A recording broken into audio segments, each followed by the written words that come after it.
కాంగ్రెస్ ఇంకా గట్టిగా జై కాంగ్రెస్.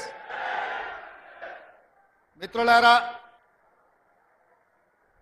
ప్రజాపాలన ప్రగతి బాటలో కార్యక్రమంగా ఈనాడు నారాయణపేట శాసనసభ నియోజకవర్గంలో మీ అభిమాన నాయకురాలు స్థానిక శాసనసభ్యురాలు డాక్టర్ పర్ణిక గారి అధ్యక్షతన నారాయణపేట శాసనసభ నియోజకవర్గ అభివృద్ధి కోసం ఈరోజు ప్రారంభోత్సవాలు చేసుకొని అందులో భాగంగా ఆడబిడ్డలకు ఆలంబన ఇవ్వాలని, ఆర్థికంగా వాళ్ళని బలోపేతం చేయాలని ఈరోజు జిల్లా మహిళా సమాఖ్య ఆధ్వర్యంలో పెట్రోల్ బంకును ఈరోజు ఆడబిడ్డలే నిర్వహించుకునే విధంగా రాష్ట్రంలో దేశంలో ఎక్కడ లేని విధంగా ఈరోజు మనము ఆడబిడ్డలు పెట్రోల్ బంకు నిర్వహించుకోవడానికి ప్రారంభించుకున్నాం. ఇదే కాదు, ఆనాడు 2004 నుంచి 2014 వరకు తెలంగాణ రాష్ట్ర ప్రాంతంలో 25 లక్షల ఇందిరమ్మ ఇండ్లు, పేదవాడి ఆత్మ గౌరవం ఇందిరమ్మ ఇల్లు అని ఆనాడు తండాలలో, గూడాలలో, మారుమూల పల్లెల్లో ఉన్న పేదలకు, ముఖ్యంగా దళితులకు, గిరిజనులకు, ఆదివాసీలకు, బలహీన వర్గాలకు, మైనారిటీలకు, మహిళలకు ఇందిరమ్మ ఇండ్లు ఆనాడు ఇస్తే 10 సంవత్సరాలు గత ప్రభుత్వం నిర్లక్ష్యం వహించింది. డబుల్ బెడ్రూమ్ ఇండ్లు ఆశ చూపించి 10 ఏళ్లు మనల్ని మోసం చేసినందుకు తగిన గుణపాఠం చెప్పి ఈనాడు ప్రజాపాలన తెచ్చుకుంటే తెలంగాణ రాష్ట్రంలో మంత్రులు పొంగులేటి శ్రీనివాసరెడ్డి గారి నేతృత్వంలో ఈరోజు 5 లక్షల ఇండ్లు దాదాపుగా తెలంగాణ రాష్ట్రం నలుమూలల ప్రతి నియోజకవర్గానికి దాదాపుగా 3500 ఇండ్లను ఇవ్వాలని ఈరోజు నిర్ణయం తీసుకొని ఆ ఇందిరమ్మ ఇండ్ల శిలా ఫలకాలు ఈరోజు ప్రారంభోత్సవ కార్యక్రమాలు, నూతన ఇందిరమ్మ ఇండ్ల నిర్మాణం కోసం ఈరోజు పునాదులు తీసి ఈరోజు మనం పనులను ప్రారంభించుకున్నాం మిత్రులు పొంగులేటి శ్రీనివాసరెడ్డి గారి నేతృత్వంలో. అదేవిధంగా మాదిగ ఉపకులాల వర్గీకరణ కోసం ఈ జిల్లా అభివృద్ధి కోసం అహర్నిశలు కృషి చేస్తున్న పెద్దలు దామోదర్ రాజ నరసింహ గారు, జూపల్లి కృష్ణారావు గారు, అదేవిధంగా మన స్థానిక ఉమ్మడి మహబూబ్ నగర్ జిల్లా శాసనసభ్యులు అచ్చంపేట వంశీ కృష్ణ గారు, కల్వకుర్తి కసిరెడ్డి నారాయణ రెడ్డి గారు, జడ్చర్ల అనిరుద్ధ రెడ్డి గారు, నాగర్ కర్నూల్ డాక్టర్ రాజేష్ రెడ్డి గారు, వనపర్తి మేఘారెడ్డి గారు, షాద్ నగర్ శంకర్ గారు, అదేవిధంగా మహబూబ్ నగర్ ఎన్ఎం శ్రీనివాస్ రెడ్డి గారు, ఈరోజు మక్తల్ మీ అభిమాన నాయకుడు శ్రీహరి గారు, వాకిటి శ్రీహరి గారు, నా సహచర శాసనసభ్యులందరూ ఈరోజు వేలాది మంది అభిమానులను ఇక్కడికి తరలి వచ్చి ఈ ప్రారంభోత్సవ కార్యక్రమాన్ని విజయవంతం చేసి, ఆ పక్కన మా ఆడబిడ్డలు దాదాపుగా 10-15 వేల మంది ఆడబిడ్డలు వచ్చి ఈ ప్రభుత్వం మాది, మా తమ్ముడు తెలంగాణ రాష్ట్ర ముఖ్యమంత్రిగా బాధ్యతలు నిర్వహిస్తుండు, మేము ఆదరించాలి, మేము ఆశీర్వదించాలని మా సోదరుల కంటే మా సోదరిమణులు వేలాదికి వచ్చి ఈరోజు క్రమశిక్షణతో అక్కడ కూర్చొని ఈ ప్రభుత్వాన్ని ఆశీర్వదిస్తున్నారు. మిత్రులారా, ఈరోజు ఈ వేదిక మీద నుంచి 4 కోట్ల తెలంగాణ ప్రజల్ని ఆలోచన చేయమని నేను అడుగుతున్నా. ఆనాడు నిజాం నవాబుల నుంచి విముక్తి కలిగిన తర్వాత మొట్టమొదటి హైదరాబాద్ రాష్ట్రానికి ముఖ్యమంత్రిగా మా పాలమూరు బిడ్డ బూర్గుల రామకృష్ణారావు గారు ఆనాడు ముఖ్యమంత్రిగా బాధ్యతలు వహిస్తే మళ్ళీ 7 దశాబ్దాలు మా పాలమూరు జిల్లాకు ఉమ్మడి రాష్ట్రంలో కానీ తెలంగాణ రాష్ట్రంలో కానీ సరైన ప్రాతినిధ్యం రాలే. 7 దశాబ్దాల తర్వాత ఈ పాలమూరు బిడ్డల ఆశీర్వాదం వల్ల మీరు అండగా నిలబడి 12 మంది పార్లమెంటు సభ్యులను గెలిపించి ఆశీర్వదించి నన్ను హైదరాబాద్కు పంపిస్తే తెలంగాణ రాష్ట్రానికి ముఖ్యమంత్రిగా మీ పాలమూరు బిడ్డ మీ సోదరుడు ఇవాళ ముఖ్యమంత్రి అయ్యి ఇవాళ మీ ముందు నిటారుగా నిలబడ్డాడు. మిత్రులారా ఇవాళ ఆలోచన చేయండి. ఉమ్మడి రాష్ట్రంలో ఎంతో మంది పాలకులు వచ్చిండ్రు, ఎందరో ముఖ్యమంత్రులు అయినరు. ఎన్నిసార్లైనా మన పాలమూరు పేదరికాన్ని చూపించి ప్రపంచ దేశాలలో మార్కెటింగ్ చేసుకున్నారు తప్ప మన జిల్లాను అభివృద్ధి చేయలే. ఇవాళ ఈ వేదిక మీద నుంచి నేను అడుగుతున్న మేధావులను, ఈ తెలంగాణ రాష్ట్రంలో ఉన్న చదువుకున్న వాళ్ళను, నీళ్లు నాగరికత తెస్తాయి, నీళ్లు పంటలు తీసుకొస్తాయి, మీ నీళ్లు పసిడి బంగారాన్ని పండిస్తాయి.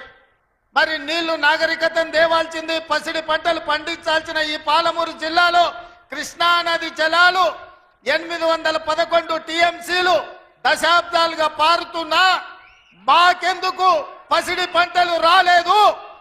మా కష్టాలు ఎందుకు తీరవలేదు? మా కన్నీళ్లు ఎందుకు తూడవలేదని నేను అడుగుతున్నా. ఈ పాలమూరు జిల్లా నాడు ఉమ్మడి రాష్ట్రంలో లేదా? ఈ పాలమూరు జిల్లా ఏర్పడ్డ తెలంగాణ రాష్ట్రంలో లేదా? ఈ పాలమూరు జిల్లా బీఆర్ఎస్ పార్టీకి ఓట్లు వేయలేదా?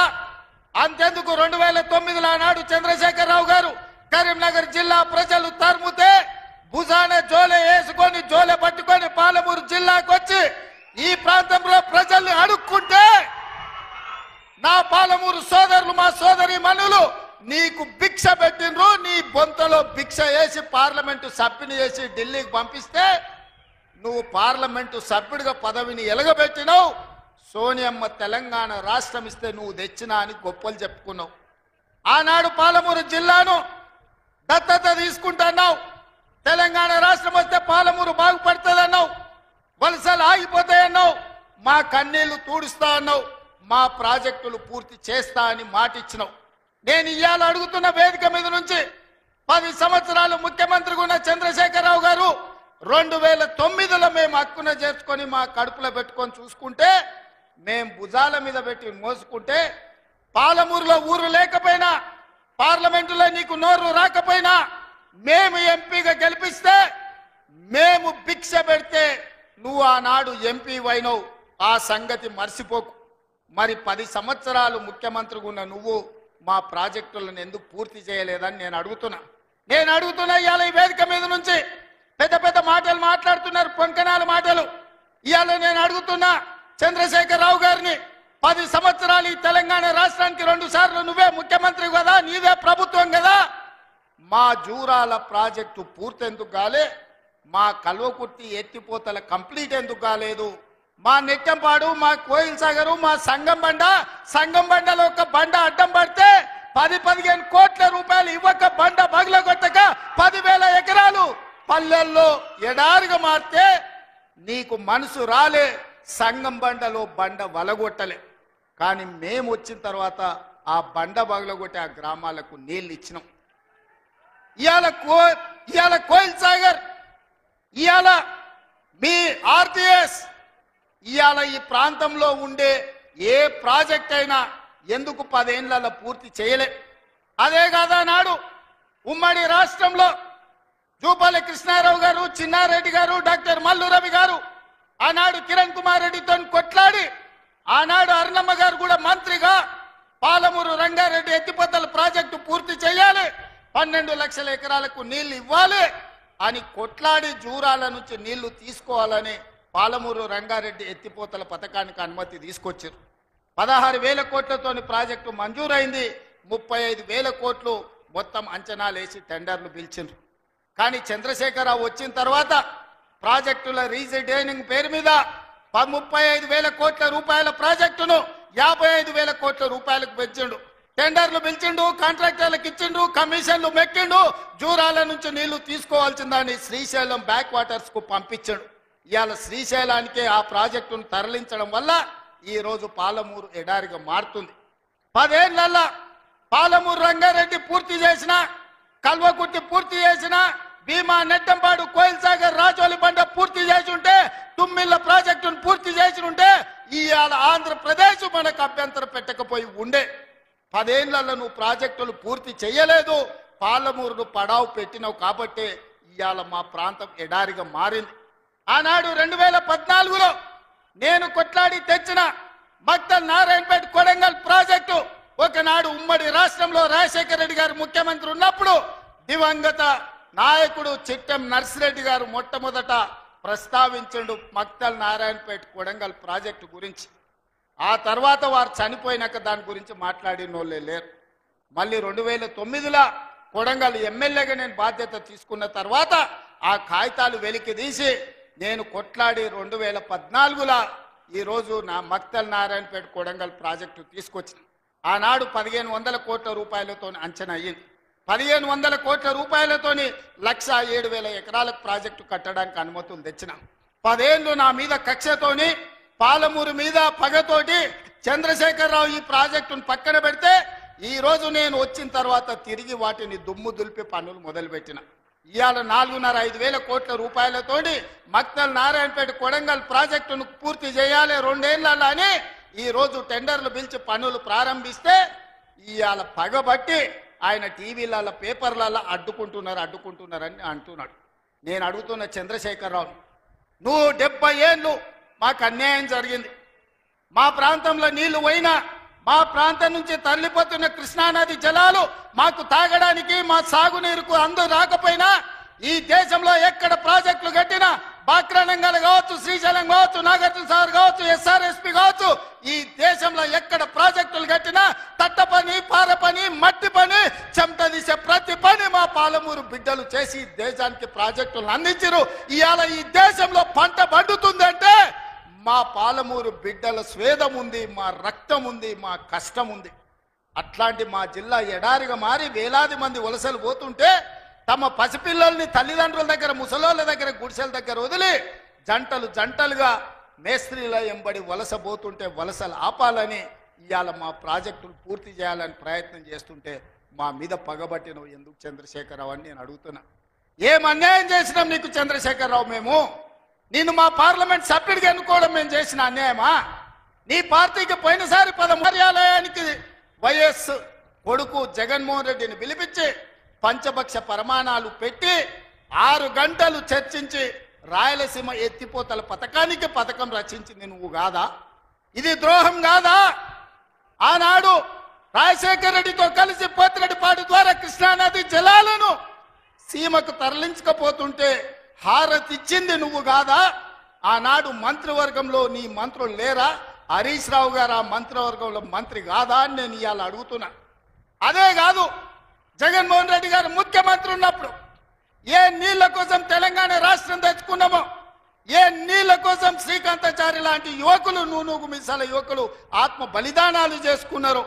ఆ బలిదానాలతో సాధించుకున్న తెలంగాణలో కృష్ణానది జలాలు రంగారెడ్డి, మహబూబ్ నగర్, అదేవిధంగా నల్గొండ, ఖమ్మం జిల్లాలకు ప్రాజెక్టులకు, భూములకు పారాల్సిన నీళ్లు రాయలసీమ జిల్లాలకు తరలించకపోతుంటే రాయలసీమ లిఫ్ట్ ఇరిగేషన్, అదేవిధంగా ముచ్చుమర్రి లిఫ్ట్ ఇరిగేషన్ నిర్మించుకుంటుంటే ఒక్క రోజైనా నువ్వు అడ్డుకున్నావా?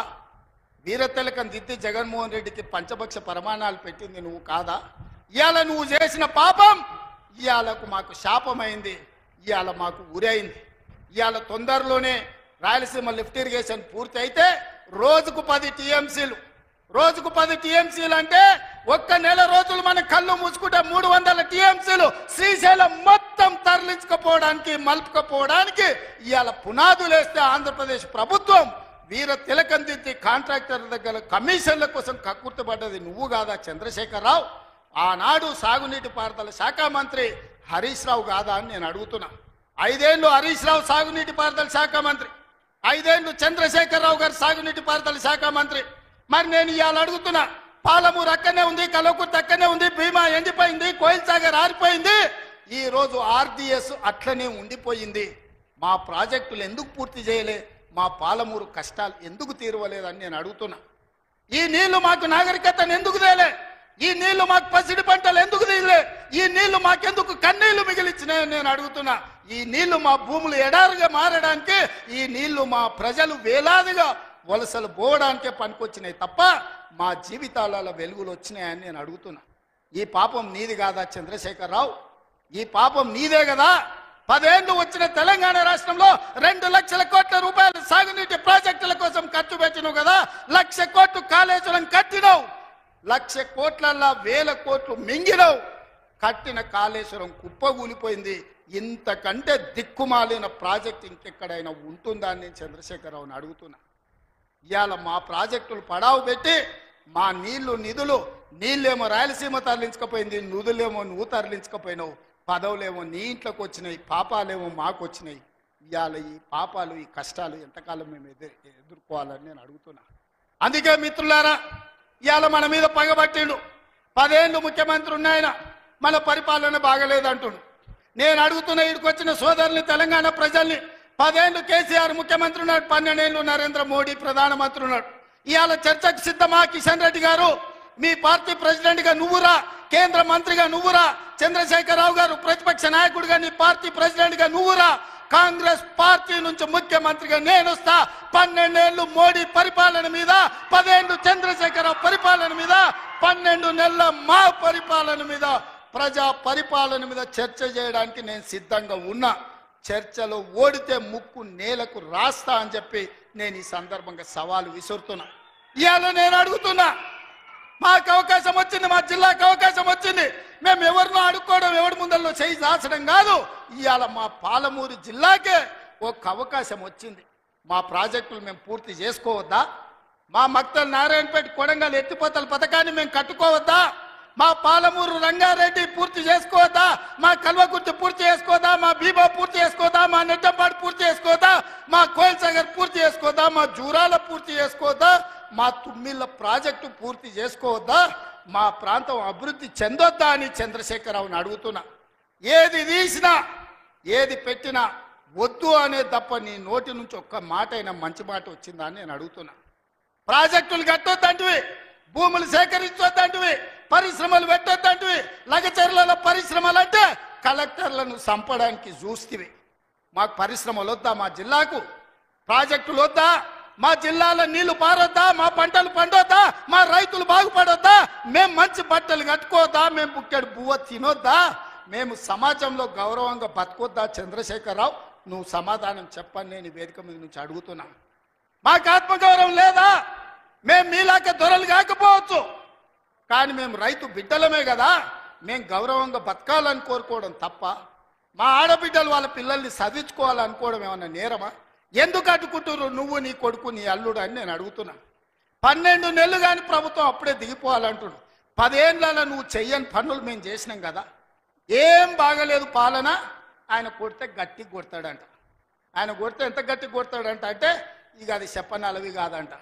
నేను అడగదలుచుకున్న మా సోదరు, అయ్యా ఆయన గట్టి కొట్టడానికి ఫుల్లా ఆఫా? ఏంది గట్టి కొట్టడానికి?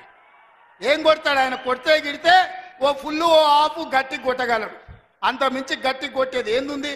10 ఏళ్ళు నువ్వు గట్టి కొట్టేటోని ఆయన ఉంటే, నిజంగానే నువ్వు గట్టి కొట్టాలంటే డ్రగ్స్ పార్టీలు ఫామ్ హౌస్లలో చేస్తున్న నీ కొడుకును వంగబెట్టి గట్టి కొట్టు, వానికి బుద్ధి వస్తుంది.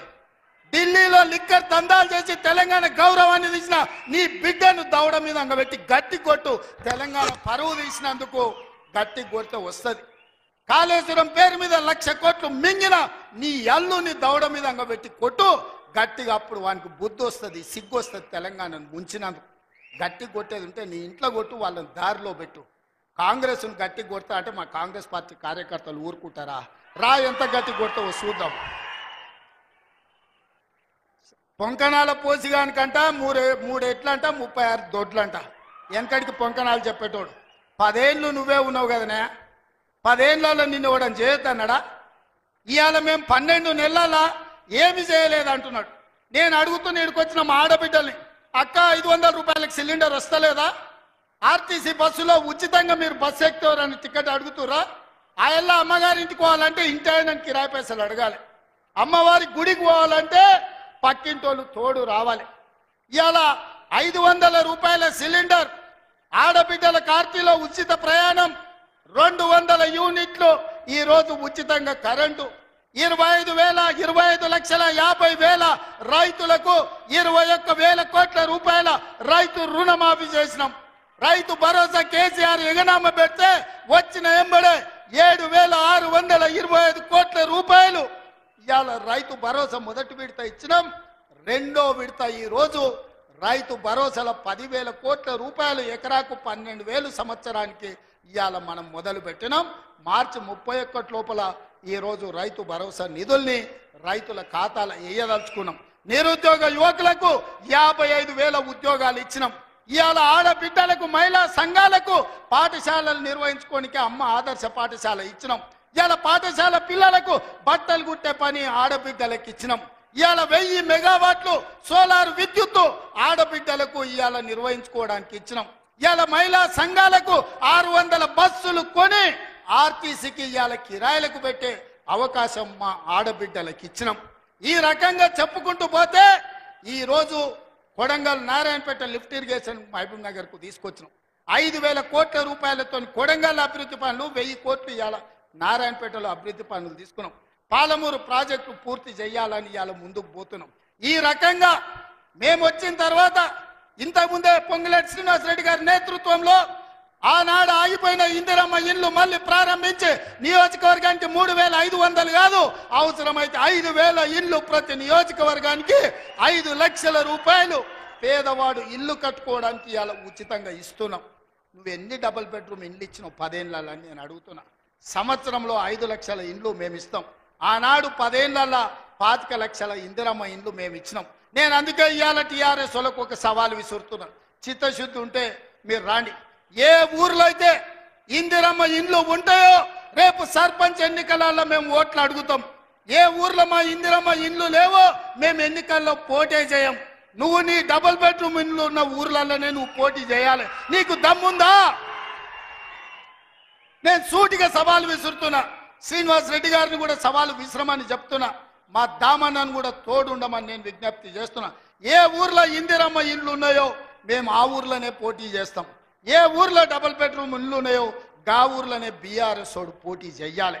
దానికి సిద్ధమైతే మా సవాల్ని స్వీకరించి మాట్లాడు. నువ్వేం చేసినావు, మేమేం చేసినావు ప్రజలకు అర్థమవుతుంది.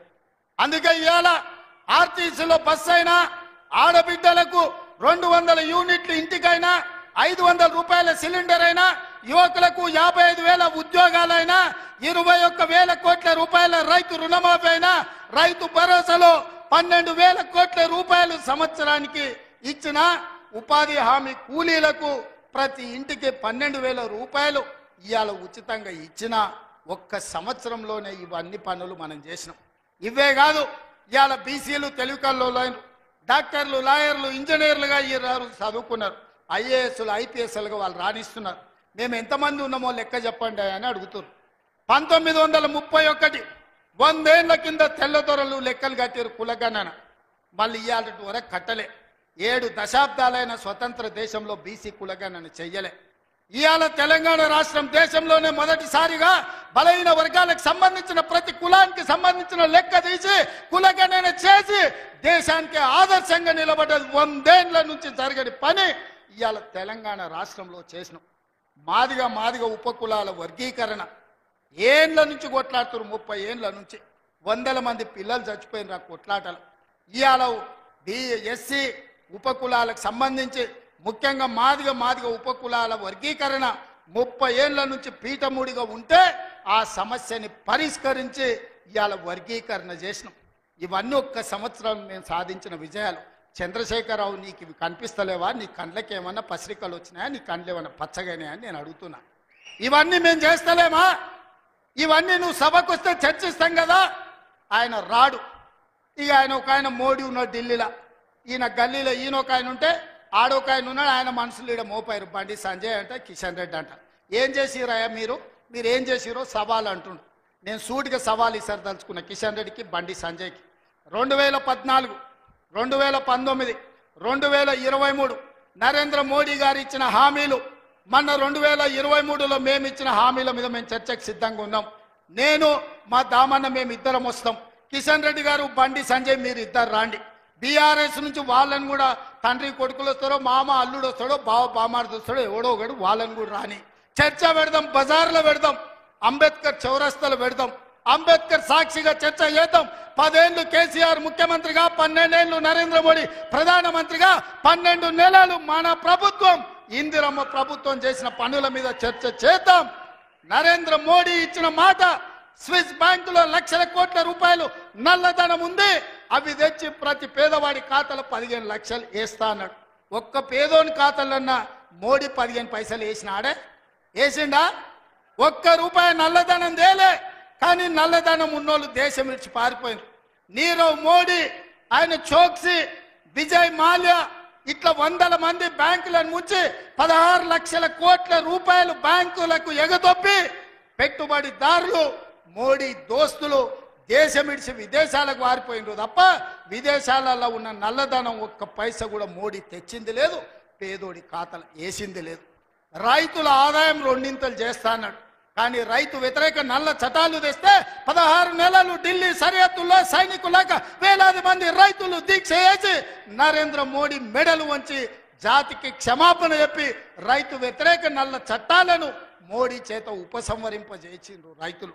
అదేవిధంగా 2022 లోపల ప్రతి పేదవాడికి ఇల్లు అందిస్తా అన్నాడు మోడీ. ఏ పేదోడికి ఇల్లు ఇచ్చినవో ఈ రోజు అప్పక్పల్లికి రా చూపిద్దురా మోడీ ఇచ్చిన ఇల్లు ఎక్కడుందో. నేను అడుగుతున్నా, నారాయణపేటకు రా, మోడీ ఇచ్చిన ఇల్లు ఎక్కడున్నాయో నువ్వు చూపిద్దురా. సంవత్సరానికి 2 కోట్ల ఉద్యోగాలు ఇస్తున్నాడు. 12 ఏళ్ళు అయింది, 24 కోట్ల ఉద్యోగాలు రావాలి. ఆ లెక్కన ఒక తెలంగాణకే 1 కోటి ఉద్యోగాలు రావాలి. ఎవరికి వచ్చినాయో ఉద్యోగాలు? ఓ కిషన్ రెడ్డికి, ఓ బండి సంజయ్కి 2 ఉద్యోగాలు వచ్చినాయి. తెలంగాణలో ఎవరైనా మోడీ ఉద్యోగం ఇచ్చిందా? ఎవరికి ఉద్యోగాలు ఇచ్చిండో మోడీ వచ్చి చూపియాలి లెక్క. నేను ఇచ్చిన 55,000 మందికి మొదటి సంవత్సరంలో ఉద్యోగాలు తలకాయ లెక్క పెడితే ఎల్బీ స్టేడియం రా, ఒక్కొక్కరిని లెక్క పెట్టి పేరు రాసుకొని ఏ ప్రభుత్వ ఉద్యోగం ఇచ్చినో లెక్కలు చెప్తా. మోడీ గారు నీ బంట్లను పంపిస్తావో, నీ బంట్రోతులను పంపిస్తావో నువ్వు పంపించు, లెక్క పెట్టి చూపించే బాధ్యత నాది. మోడీ ఒక రకంగా మోసం చేస్తే ఇక్కడున్న కేసీఆర్ గారు ఇంకొక రకంగా ప్రజల్ని వంచిండు, మోసం చేసిండు, దోపిడీ చేసిండు. ఇవాళ అందుకే సూటిగా నేను సవాలు విసిరదలుచుకున్న బీజేపీ బీఆర్ఎస్ వాళ్ళకు. బీఆర్ఎస్ 23లో అధికారం పోయింది, 24 పార్లమెంట్లో డిపాజిట్లు పోయినాయి. ఇప్పుడు జరిగే ఎమ్మెల్సీ ఎన్నికల్లో పోటీకి అభ్యర్థులు దొరకలేదు. అదో దిక్కుమాలిన పార్టీ. ఆ దిక్కుమాలిన పార్టీ తండ్రో దిక్కు, కొడుకో దిక్కు, అల్లుడో దిక్కు, బిడ్డో దిక్కు కాకుల్లాక వాడి పొడుసాలను చూస్తున్నారు. ఈ కాకులకు సరైన జవాబు చెప్పాల్సింది కాంగ్రెస్ పార్టీ కార్యకర్తలే అని చెప్పి నేను ఈ సందర్భంగా తెలియజేయదలుచుకున్నా. మీరు అడగండి, 10 ఏళ్ళు వాళ్ళు పరిపాలన చేశారు, 10 నెలల్లో మనం అన్ని చేయలేదని అంటున్నాం. 5 ఏళ్ల కోసం కదా ఈ ప్రభుత్వం ఎన్నికైంది. 5 ఏళ్లలో అన్ని పనులు పూర్తి చేసే బాధ్యత మనది. ఇవాళ అందుకే పేదలకు అనుకూలంగా పేదల పాలన ఉన్నది. పేదలు బాగుపడితే, పాలమూరు పచ్చబడితే వాళ్ళ కళ్ళు మండుతున్నాయి, వాళ్ళ కడుపు మండుతుంది. పాలమూరు ఎండాలే, మన జీవితాలు పాడు కావాలి అనేది వాళ్ళ ఆలోచన. అందుకే మనమందరం అప్రమత్తంగా ఉండాలి. ఈ జిల్లాకు ఒక అవకాశం వచ్చింది, మన ప్రాజెక్టులు మనమే పూర్తి చేసుకుందాం, మన నిధులు మనమే కేటాయించుకుందాం, మన పనులు పూర్తి చేసుకునే బాధ్యత మనది. ఇవాళ నారాయణపేటకు ఇవాళ ముఖ్యమంత్రి వచ్చిందంటే 1000 కోట్లతో పనులు ప్రారంభించుకున్నామంటే ఓ మెడికల్ కాలేజీ, ఓ నర్సింగ్ కాలేజీ, ఓ పారామెడికల్ కాలేజీ, ఓ ఇంటిగ్రేటెడ్ రెసిడెన్షియల్ స్కూల్, ఓ మహిళలకు పెట్రోల్ బంక్, ఇందిరమ్మ ఇల్లు ఇక్కడి నుంచి రాష్ట్రానికి ప్రారంభించుకున్నామంటే ఇవాళ మనోడు మన బిడ్డ ఇవాళ ముఖ్యమంత్రి ఉన్నాడు కాబట్టి. పెద్దలు చెప్పిండ్రు మట్టికి పోయినా ఇంటోనే పోవాలి అని. ఇవాళ తెలంగాణ రాష్ట్రానికి మీ బిడ్డ ముఖ్యమంత్రి ఉంటే వాళ్ళ కడుపు మండుతుంది, కళ్ళల్లో నిప్పులు పోసుకుంటారు. ఇవాళ మన మధ్యలో పంచాయతీలు పెట్టాలని చూస్తారు, మన ప్రాజెక్టులు ఆపాలని చూస్తారు. అందుకే ఈ ప్రాంతంలో వచ్చే పరిశ్రమలైన సాగునీటి ప్రాజెక్టులకైనా భూసేకరణను అడ్డుకోకండి. మీకు నష్టపరిహారం అధికంగా ఇచ్చే బాధ్యత మాది. మీరు కొత్త ప్రాజెక్టులు, కొత్త భూములు కొనుక్కోండి, కొత్త ప్రాజెక్టులు కట్టుకోండి. 10 లక్షలు కానీ అవసరమైతే భూములు పోయేటోళ్ళకి 20 లక్షల రూపాయలు ఇప్పించే బాధ్యత నాది. మీ బిడ్డ ఉన్నాడు ఇక్కడ, మీ సోదరుడు ఉన్నాడు. మీరెవ్వరు బాధపడకండి, కన్నీళ్లు పెట్టుకోకండి. ప్రభుత్వ ఖజానా నుంచి మన జిల్లాకు నేను ఈరోజు నిధులు ఇస్తా. మా అనిరుద్ రెడ్డి ఉన్నాడు, ఈరోజు ఉదండాపూర్ ప్రాజెక్టు గురించి చెప్తున్నాడు. ఖచ్చితంగా ప్రాజెక్టు సమస్యను తొందరలోనే పరిష్కరించే బాధ్యత నాది. నష్టపరిహారం ఇచ్చే ఉద్దండాపూర్ ప్రాజెక్టును పూర్తి చేసి రైతుల్ని ఆదుకునే బాధ్యత నేను తీసుకుంటా. ఇవాళ మీ కష్టాలు తీరవకపోతే, మీ సమస్యల్ని పరిష్కరించకపోతే మీ బిడ్డ తెలంగాణ ముఖ్యమంత్రిగా ఉండి ప్రయోజనం ఏందని నేను మిమ్మల్ని అడుగుతున్నా.